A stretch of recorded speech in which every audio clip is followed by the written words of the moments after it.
Good evening friends. हमारी accounting terms की जो सीरीज़ चल रही है उसमें हमने बहुत से टर्म्स कंप्लीट कर लिए हैं। अभी बस 2-3 क्लासेस और लगेंगी हमारी, तो ये टॉपिक हमारा बहुत अच्छे से कंप्लीट हो जाएगा। और आपको जो है ये सारे टर्म्स का पता होना चाहिए, तभी आप कॉमर्स में जो है सक्सेसफुल हो सकते हो। मेन जो है वो टर्म्स ही हैं। अगर टर्म्स नहीं पता है तो आपको आधी से ज़्यादा चीज़ें जो है आपको क्लियर नहीं हो पाएंगी। तो टर्म्स को सबसे पहले क्लियर करना है, ठीक है। तो हमने जो है अभी तक बहुत से टर्म्स कंप्लीट कर लिए हैं। आज हम 4-5 टर्म्स डिस्कस कर रहे हैं, जिसमें हमारे पास फर्स्ट टर्म है एक्सपेंसेस। एक्सपेंसेस क्या होते हैं? Expenses is cost of use of things और services for the purpose of generating revenue. कह रहे हैं कि अगर आपको रेवेन्यू जनरेट करनी है, ठीक है। रेवेन्यू का मतलब क्या होता है? आपको एक तरीके से आपके पास जो पैसा आ रहा है चीज़ों को सेल करके, अगर आपको वो रेवेन्यू जनरेट करनी है तो उसके लिए आप जो भी चीज़ें यूज़ कर रहे हो, सर्विसेज यूज़ कर रहे हो, उनकी क्या कॉस्ट आ रही है, उनकी क्या आ रही है कॉस्ट, वो हमारा एक्सपेंस होता है। आपने रेवेन्यू जनरेट करने के लिए जो भी चीज़ें यूज़ करी, जो भी सर्विसेज यूज़ करी हैं, उनकी क्या कॉस्ट आई, वो हमारा क्या होता है? एक्सपेंस होता है। अगर मान लो आपने जो है सामान प्रोड्यूस किया, ठीक है, आपने क्या किया, कोई चीज़ प्रोड्यूस करी, उसको प्रोड्यूस करने पे और उसको सेल करने पे जो भी आपका खर्चा हुआ है वो क्या कहलाता है? हमारा एक्सपेंस कहलाता है, ठीक है। आपने जो है मान लीजिए कोई चीज़ बनाई, उसको बनाने में आपके 10 रुपये लग गए।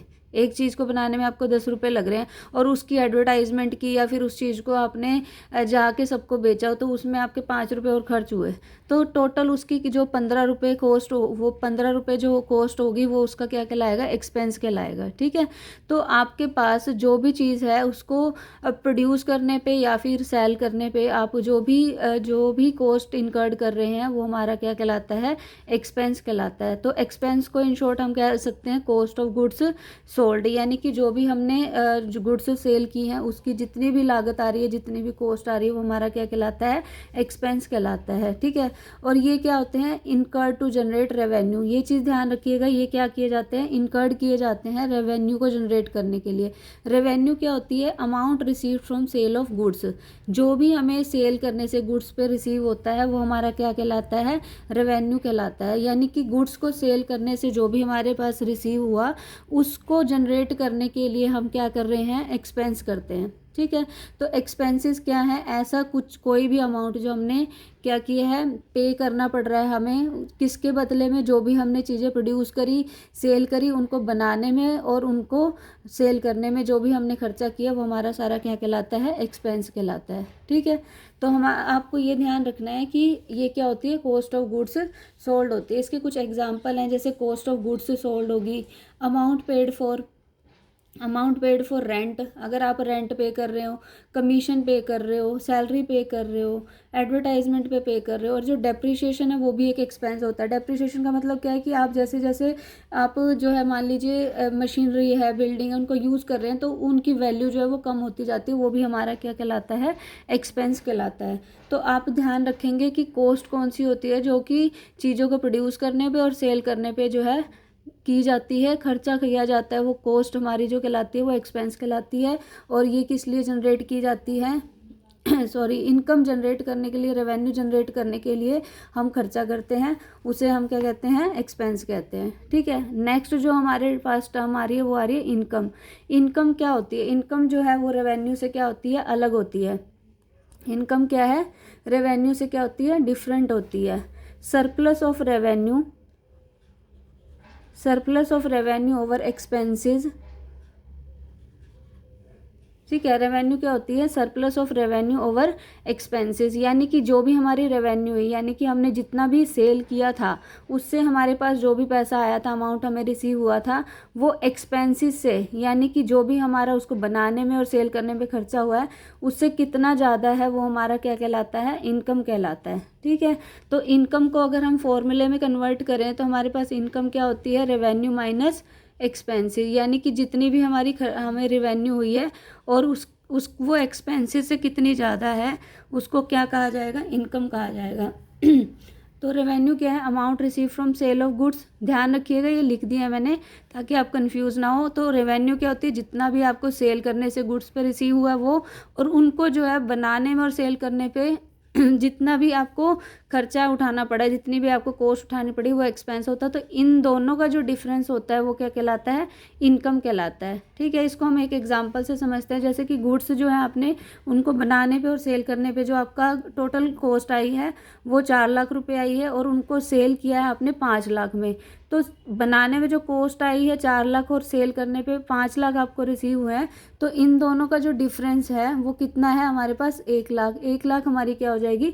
इनकम हो जाएगी। ठीक है, तो ये चीज़ ध्यान रखिएगा, ये रेवेन्यू से डिफरेंट होती है। रेवेन्यू से डिफरेंट होती है। रेवेन्यू का मतलब है सिर्फ आपने जो सेल करने पे अमाउंट रिसीव किया वो रेवेन्यू है। लेकिन जब रेवेन्यू में से हमारे उस रेवेन्यू को जनरेट करने पे जो खर्चे हैं उसको घटा दें, तब इनकम आती है हमारी। ठीक है, इसमें कंफ्यूज नहीं होना है दोनों में कि रेवेन्यू क्या और इनकम क्या। इनकम जो है इन दोनों का डिफरेंस, और रेवेन्यू सिर्फ जो अमाउंट हमने सेल से रिसीव किया है वो होता है। नेक्स्ट हमारे पास टर्म आती है कि प्रॉफिट क्या होता है। प्रॉफिट और रेवेन्यू में और प्रॉफिट और इनकम में भी कन्फ्यूज़न हो जाती है कुछ बच्चों को। तो प्रॉफिट क्या होता है? टोटल रेवेन्यू की बात कर रहे हैं यहाँ पे। ठीक है, प्रॉफिट में हम क्या कर रहे हैं? टोटल रेवेन्यू की बात कर रहे हैं, ना कि सिर्फ सेल से।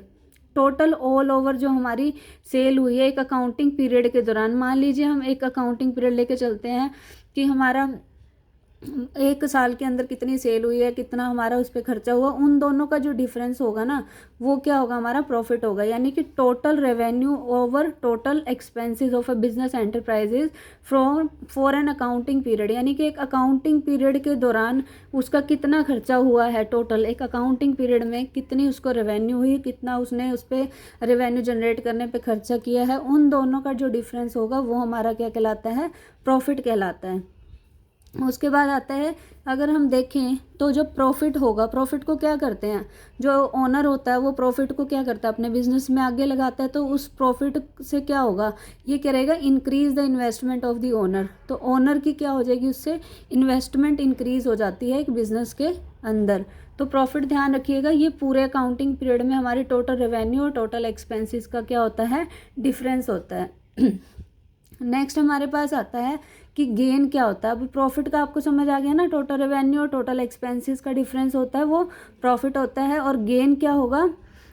मॉनेटरी बेनिफिट, प्रॉफिट और एडवांटेज रिजल्टिंग फ्रॉम इवेंट और transactions which are incidental to business. यानी कि किसी ना किसी इंसिडेंट पे ये बेस होती हैं। इस चीज़ को ध्यान रखिएगा, ये इंसिडेंटल होती हैं, हर रोज़ नहीं हो रही है। ये तो क्या था कि टोटल हमारा जो प्रॉफिट था वो तो टोटल एक अकाउंटिंग पीरियड में टोटल रेवेन्यू की बात कर रहा है, टोटल एक्सपेंसेस की बात कर रहा है। लेकिन गेन क्या है? ये इंसिडेंटल होती है, किसी रिजल्ट होता है किस चीज़ का, किसी इवेंट से, किसी ट्रांजैक्शन से आपको कोई बेनिफिट हो गया तो उसे हम गेन कहते हैं। जैसे कि आपने कोई कोर्ट केस चल रहा था वो जीत लिया और आपको क्या हो गया? उससे कोई फ़ायदा हो गया, तो वो आपका क्या हो जाएगा? गेन हो जाएगा। इसी तरीके से appreciation in the value of assets, आपकी वैल्यू जो है एसेट की वो बढ़ जाती है। मान लो आपने कोई मशीनरी खरीदी है और उसकी वैल्यू जो है, अब आप उसको सेल करना अगर चाहेंगे तो उसकी वैल्यू इंक्रीज़ होगी, तो आपको तो बेनिफिट हो गया ना उसका, तो वो क्या हो जाएगा? आपके लिए गेन हो जाएगा। तो अगर एग्जाम्पल देखें, मान लो बिल्डिंग की कॉस्ट थी जो वो 10 लाख रुपए थी और उसको सेल किया गया 12 लाख रुपए में, तो इन दोनों का जो डिफरेंस है 2 लाख, वो क्या हो जाएगा? गेन हो जाएगा। ठीक है ना, तो ये चीज़ ध्यान रखिएगा। प्रॉफिट हमारा ऑल ओवर हमारा जो एक अकाउंटिंग पीरियड में टोटल रेवेन्यू हुई है और टोटल एक्सपेंसेस का डिफरेंस होता है। और जो गेन होते हैं वो इंसिडेंटल होते हैं, किसी इवेंट पे, किसी ट्रांजैक्शन पे बेस्ड होते हैं। और एक ट्रांजैक्शन का भी इफेक्ट जो होगा वो क्या कहलाएगा? गेन कहलाएगा। ठीक है ना, कोर्ट केस हो गया जैसे वैल्यू बढ़ गई है, ये सारे हमारे क्या होते हैं? गेन होते हैं। नेक्स्ट आता है हमारे पास लॉस क्या होते हैं। सॉरी, लॉसेस को अगर हम देखें तो इसके 2 डिफरेंट मीनिंग होते हैं। लॉस क्या होता है? सबसे पहले हमारे पास total expense exceed the total revenue. यानी कि अगर हमारे जो खर्चे हैं, जो एक्सपेंसेस हुए हैं उन चीज़ों को प्रोड्यूस करने में, उनको सेल करने में, वो टोटल रेवेन्यू से ज़्यादा हो जाता है। रेवेन्यू का मतलब अभी भी बताया था कि आपको सेल करने से, गुड्स और सर्विसेज को सेल करने से जो भी अमाउंट रिसीव हो रहा है वो रेवेन्यू थी। तो अगर हमारे रेवेन्यू जनरेट करने पे खर्चा जो है वो उससे ज़्यादा हो जाता है, रेवेन्यू को जनरेट करने पे और रेवेन्यू जनरेट करने में हमारा खर्चा ज़्यादा हो रहा है, तो उनका जो डिफरेंस होगा वो क्या हो जाएगा, लॉस हो जाएगा। जैसे रेवेन्यू मान लो सेल करने से हमें अमाउंट मिला 2 लाख रुपए और हमने उस चीज़ को बनाने में और सेल करने में लगा रखे थे 2,40,000, यहाँ तो हमारे लिए नुकसान हो गया।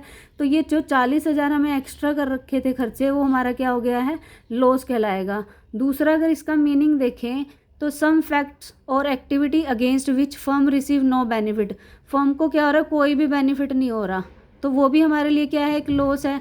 यानी कि नो प्रॉफिट नो लॉस वाली सिचुएशन होगी कि हमने कोई काम किया, उसके बदले में हमने जितना खर्चा किया था उतना ही हमारे पास क्या हुआ, उतना ही हमें रिसीव हो गया, तो हमें कोई फ़ायदा ही नहीं हुआ, तो वो भी क्या है, एक तरीके से लॉस ही है।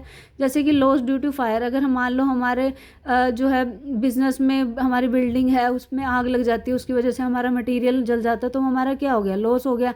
कोई चोरी करके ले जाता है या फिर कोई एक्सीडेंट हो जाता है, तो ये सब क्या कहलाते हैं, लॉस कहलाते हैं। किसी एक्टिविटी से जो भी रिसीव, अगर हमें कोई बेनिफिट नहीं हुआ तो हमारा क्या कहलाता है, लॉस कहलाता है। तो इसके 2 डिफरेंट मीनिंग थे। आप ध्यान रखेंगे कि टोटल एक्सपेंसेस टोटल रेवेन्यू से जब ज़्यादा हो जाते हैं तो वो हमारा क्या कहलाता है, लॉस कहलाता है। अब एक चीज़ ध्यान रखने वाली है इसमें कि जो एक्सपेंसेस होते हैं और लॉस का मतलब जो है दोनों अलग अलग होते हैं, ठीक है। एक्सपेंसेस हमने बताया था कि एक्सपेंसेस किस लिए किए जाते हैं, इनकर टू जनरेट रेवेन्यू, रेवेन्यू को जनरेट करने के लिए हमने खर्चे किए थे। और जो लॉस था वो क्या था, लॉस डू नॉट इनकर टू जनरेट रेवेन्यू, लॉस से हमारी क्या है, कोई इनकम जनरेट करने के लिए तो नहीं हमने किया, कोई चोरी तो नहीं करवाई हमने इनकम जनरेट करने के लिए, फायर से हमारा नुकसान हुआ, ये कोई हमने इनकम जनरेट तो नहीं की ना। तो इनकम जनरेट करने के लिए, रेवेन्यू जनरेट करने के लिए हम एक्सपेंसेस करते हैं, और जो लॉस होते हैं वो जनरेट नहीं करते रेवेन्यू। जैसे कि कोई चोरी कर ली, किसी ने चोरी कर ली एसेट की, तो वो हमारा क्या हो गया, लॉस हो गया। और उसी एसेट पे अगर हम डेप्रिसिएशन लगाते हैं तो वो डेप्रिसिएशन क्या कहलाता है, हमारा थेफ्ट, जो डेप्रिसिएशन है वो हमारा क्या कहलाएगा, एक्सपेंस कहलाता है, ठीक है। तो ये चीज़ थोड़ा सा डिफरेंस ध्यान रखिएगा, इसलिए मैंने यहाँ पे इसको एक्स्ट्रा नोट के अंदर डाल देते हैं, ठीक है। ये क्या आपके पास नोट है कि इनका डिफरेंस आपको क्लियर रहे। तो एक्सपेंस जो जनरेट करते हैं रेवेन्यू के लिए, और लॉस जो होता है वो जनरेट नहीं करता, कोई भी रेवेन्यू जनरेट करने के लिए हम नहीं करते हैं। तो ये हमारी जो 5 टर्म थी, एक बार मैं फिर से बता देती हूँ कि एक्सपेंसेस क्या होते हैं, जो भी हम क्या करते हैं, कोई भी कॉस्ट अगर हम इनकर्ड कर रहे हैं किस चीज़ में, प्रोड्यूस करने में, सेल करने में, गुड्स और सर्विसेज को, तो वो हमारे एक्सपेंसेस होते हैं। जैसे कि कॉस्ट ऑफ गुड्स सोल्ड होगी। इनकम क्या होती है, इनकम का मतलब होता है जो हमारी रेवेन्यू हुई और उसका जो एक्सपेंस हुआ, उन दोनों का डिफरेंस जो होता है, यानी कि हमारी जो भी हमें अमाउंट रिसीव हुआ सेल करने से वो रेवेन्यू है, और एक्सपेंस क्या होता है, कॉस्ट ऑफ गुड्स सोल्ड, उनको जनरेट मतलब उनको सेल करने में, उनको प्रोड्यूस करने में जो भी खर्चा हुआ हमारा एक्सपेंस होता है, उन दोनों का डिफरेंस इनकम होती है। प्रॉफिट का मतलब क्या होता है, टोटल ऑल ओवर एक अकाउंटिंग पीरियड में जितना भी हमारे पास टोटल रेवेन्यू और टोटल एक्सपेंस होता है, उनका जो डिफरेंस होता है वो प्रॉफिट कहलाता है। गेन क्या होते हैं, ये इंसिडेंटल होते हैं बिजनेस में, और कोई ट्रांजैक्शन, कोई इवेंट जो होती है उसके रिजल्ट का जो है वो परिणाम होते हैं गेन। जैसे कि कोई कोर्ट केस जीत गए हैं, वैल्यू हमारी एसेट की बढ़ गई है। उसके बाद आता है हमारे पास लॉस। क्या होता है, लॉस का मतलब होता है कि हमें कोई या तो कोई बेनिफिट ही नहीं मिल रहा कोई इवेंट एक्टिविटी से, या फिर हमारे जो एक्सपेंसेस है वो हमारी रेवेन्यू से ज़्यादा हो जाते हैं। और लॉस और एक्सपेंस में डिफरेंस क्या था, एक्सपेंसेस जनरेट करते हैं रेवेन्यू, और लॉस जो होते हैं वो रेवेन्यू जनरेट करने के लिए नहीं होते। तो आज की हमारी ये जो 5 टर्म है इनको आप अच्छे से कंप्लीट कर लीजिए। नेक्स्ट टर्म्स के साथ हम मिलेंगे नेक्स्ट क्लास में, और हमारी ये जो टर्म की सीरीज़ है वो कंप्लीट होने वाली है, ठीक है। तो आप जुड़े रहिए चैनल के साथ और ज़्यादा से ज़्यादा लोगों को शेयर करिए ताकि सबकी हेल्प हो सके इनसे। अब हम नेक्स्ट क्लास में मिलते हैं नेक्स्ट टर्म्स के साथ, ठीक है। मिलते हैं, ओके बाय, थैंक यू।